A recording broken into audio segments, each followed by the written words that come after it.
Hey, thanks for joining the Vintage Vibe. And it has been a while. In fact, it's been so long that some of the hair that I don't have on the top of my head has grown back in. So my apologies in advance. But I'm going to make up for it this week talking about a cool little amplifier. I'm going to call it the pizza box amplifier because it is so small that you can literally slip it in the back door, the side door, wherever the Uber Eats dude shows up, with your pizza. In fact, you could probably put it right in the same box with the pizza, slip it right past anyone you don't want to find it, or you don't want to know that you have it. Partners, spouses, parents, brothers, sisters, aunts, uncles, you name it. This is the amplifier, and it is a whole bunch of fun. All that and a little bit more right here on the Vintage Vibe. The Vintage Vibe. This little ugly duckling of an amplifier was also known as a diamond in the rough. And I can appreciate why, and we'll talk about those reasons very shortly. But first, I want to back up and just briefly discuss the history of Bryston's 2B. Now, this little amplifier, I think they were first released in about 1979. And they created the 2B and the 2B LP, this version, probably long past their prime when they were already making, more advanced amplifiers like the NRB and the ST. This was still in top demand with studios and in particular radio broadcasting. Why? Well, you got a good honest 50 watts per channel back then. This version was about 60 watts per channel at 8 ohms, and I think 100 per channel, believe it or not, at 4 ohms. And in a tiny little package that only took up one rack space. Dead silent because it just works on natural convection, no fans or anything like that. Perfect for monitoring in those kind of environments. And you got good, clean, neutral sound. Now, these things were backed by like a 25-year warranty back in the early days. So, perfect, wasn't it? Let's talk about this Bryston and how I came across it and what my opinions are of this amplifier next. So, believe it or not, I was not looking for a Bryston 2B. I already had enough Brystons. I actually had just sold my 4B SST, which you've seen on a previous video. And the amplifier I was going to use in this room was actually a different Bryston, a 3B ST that I found at a low price at a local audio dealer up in Aurora, Ontario. So I picked up this 3B ST, I connected it with the preamp I had, which was a Triode Labs Finale AP Mini. Great little tube preamplifier, but you know what, the match? It wasn't there. In fact, the noise floor was just too high, and I knew it couldn't work, it wouldn't work. I had to find something different. So, where'd I go? I went to Marketplace. And I thought, well, let's just get a Bryston preamp. You can find them on the cheap usually. They're robust, they're easy to sell if you change your mind. So I did just that. I picked up a little 0.5B preamp. Now, he had it connected to this 2BLP, and I just kind of see it there looking all cute, this little tiny, amplifier. And I thought, I just got to take it home. So I did. I've never had, believe it or not, with probably the, 150 different amplifiers and stuff, I've never had a 2B before. A friend had one. He used to use it when we did a little DJing as kids. I had a 4B back in those days, and we used it sometimes to power the JBL bass bins. And he had the 2B, which he used to power the tops, like mid-range kind of drivers with the high frequency units. We called them tops, and I think his were a pair of Eminence. And he absolutely loved it. It was just a robust little amp. So I thought, why not just try it? Bring it home, this 2BLP. Live with it, enjoy it, do a little video, share it with you, and then sell it when I'm done with it. And I've already found a home for it, so it's being shipped as we speak. Let's go take a close-up at this little amp and talk a little bit more. Talking about small, we are looking at roughly 19 inches across, which is about average. In height, though, we're looking at about 2¼ inches at best. I mean, this really is tiny. And in depth, I got about 10 inches here. Absolutely tiny kind of composure, a solid little amplifier. In fact, this little thing weighs about 28 pounds.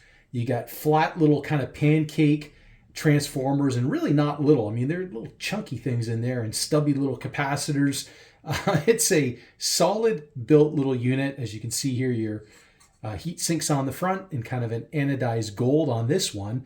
Your places for your rack mounts. Some of them had on the front a phono plug to be able to plug in, for example, headphones, or they would have adjustable gains on the front, little potentiometers to adjust the output of the unit. This one doesn't. This one only has a power switch and two kind of lovingly glowing green eyes, which means it's about to, well, please just like a little puppy. Let's take a look at the back of this unit. Of course, my wife won't mind. Let's get rid of that. And let's put this up there. I think that looks quite honestly better anyways. And we should just leave the living room like that. Don't you agree? So let's take a look at the back of this little guy here. It is, again, all you need. Nothing more, nothing less. We've got RCA input right channel, or sorry, this one will be, yeah, this is right channel. It's kind of awkward on Bryston that my left hand is the right channel and my right hand is the left channel. Don't ask me why. I guess they intend you to look at the front of it, and from the front, that's the right channel, but from the back, a little confusing. We have a ground lift switch here. So if you have a ground loop or some excessive hum, you go ahead and you can just flip that. And we've got, again, our right channel and our left channel. And you can run this on mono. You've got a mono switch right here if you choose to do so. And that is absolutely all that you get. As simple as that. Looking up close, we can see some Motorola transistors in there. I believe they're Motorola. Yes, they are. And right behind them, this is kind of the area right in here where the little transformers would sit on either side. And capacitors kind of here in the center. Normally I would take this apart, but again, this unit's already been sold, so I'd rather not kind of disassemble the unit at this point. The interesting thing with these for design is that they were designed to be really serviced in the field. So you can basically unscrew this heatsink and pull out the amplifier essentially for doing repairs. So you can pull this out without removing the top to be able to repair these individually on either side. And I think that's kind of neat in terms of like a modular design. Really neat. Again, remember, this is almost 30 pounds, and that's quite heavy for a little tiny amplifier like this. And let's just take a peek at this one here. It's a nice little amp. Now, some of these actually didn't have a power switch on them. Thankfully, this one does. Again, loving those anodized gold heat sinks. Most of them came in black, which didn't look quite the same. I just think this is a slick little amplifier, really nicely designed. So let's talk about specifications. So this little tiny kind of ugly duckling, as we called it, 29 pounds. Again, 2 Motorola transistors per channel, so 4 in total. This little Class AB amplifier will really perform. I mean, we're talking a frequency response of 1 hertz all the way up to 100 kilohertz. So that's 100,000 hertz at -3 dB. So quite linear across the board. So distortion, 20 hertz to 20 kilohertz or 20,000 hertz, 0.01% total harmonic distortion. A slew rate of about 60 on this amplifier.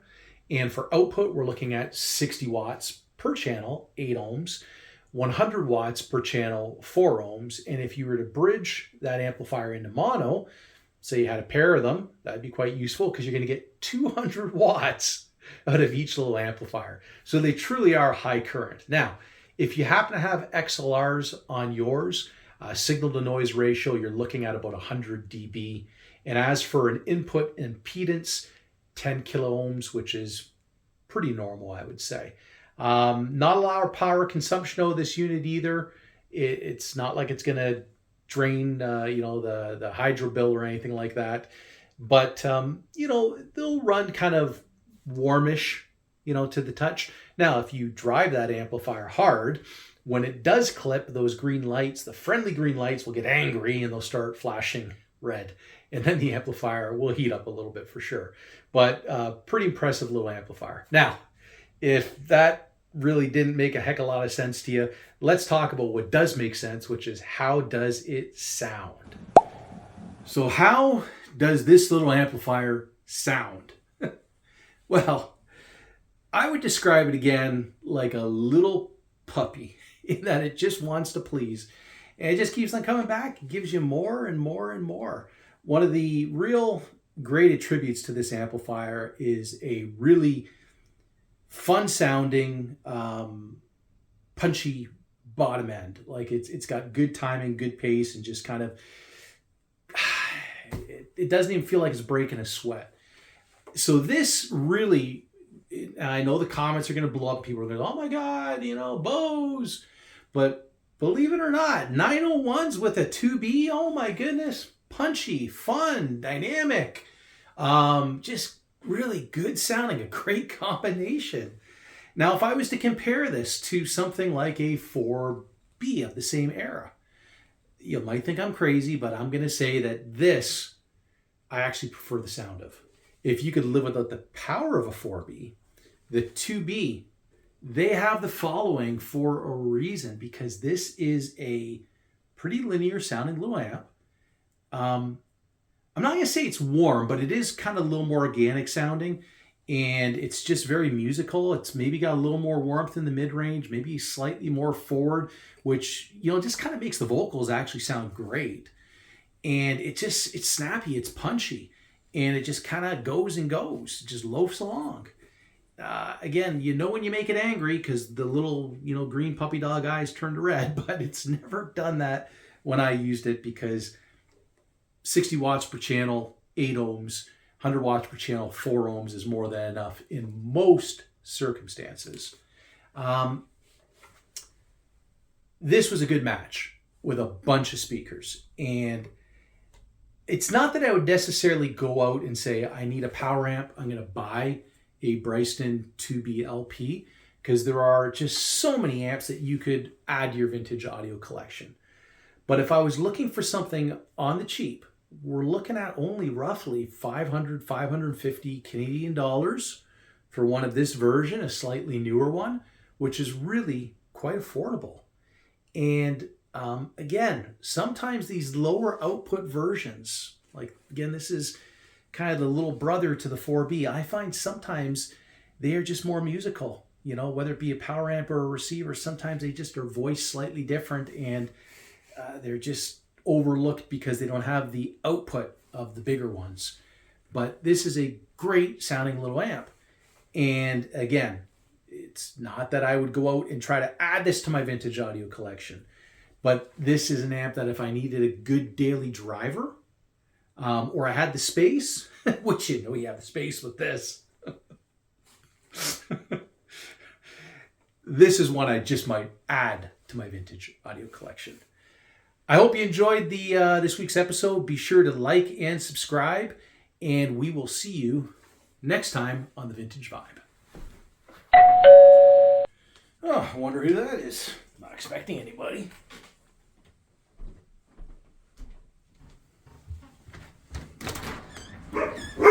Hello?